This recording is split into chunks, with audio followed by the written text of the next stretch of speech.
Guess what? The latest information that is coming out about the unidentified objects flying all over the East Coast and other parts of the world is kind of scary. It seems dangerous. It seems that these drones are actually U.S. military nuclear sniffing drones that are being used because our government has reason to think that there may be a nuclear weapon that has been secretly snuck into the United States. And that is the explanation that seems the most credible right now from the people that have been talking about why these drones are flying all over.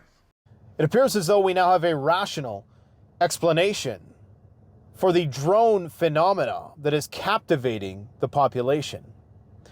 I hope you're sitting down because this is alarming. The government has a vested interest in not leveling with people that indeed these drones that we are seeing are what you're seeing right here. This is a nuclear detection drone. It fits all of the specs that many of the eyewitnesses are indicating these drones possess.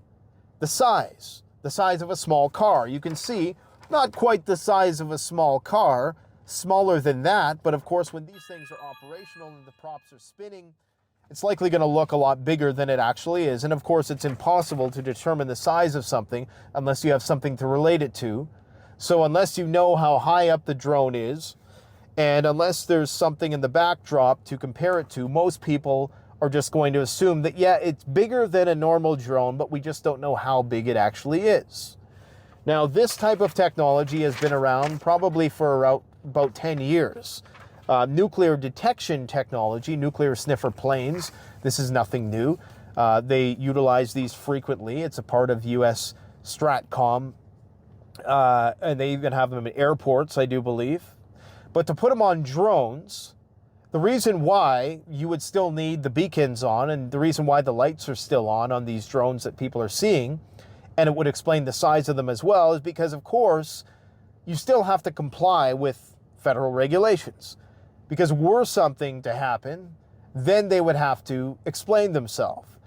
Having the beacons on basically allows them to be in compliance with all of the bureaucratic red tape, and it also lends itself to plausible deniability in a retroactive sense, so that if something were to happen, if a nuclear weapon were to be detonated because it was smuggled in, and I was talking to a nuclear expert yesterday, and he believes that this is the most likely of scenarios because there's a lot of fissionable material out there that has gone missing over the years, and it's only a matter of time before some possibly benign incident occurs, but it might not be.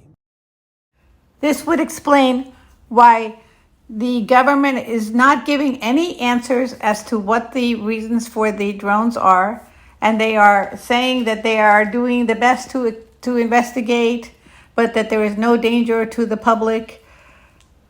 As this New Jersey senator says, the feds are too fearful of public reaction to tell the truth about the mysterious drones.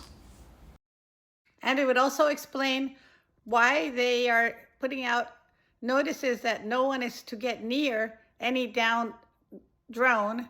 And why do they say we have to stay 33 feet away from that? That's a Masonic number. I would love to hear more information that anybody may have on these sightings, and let's all pray for a good resolution of this.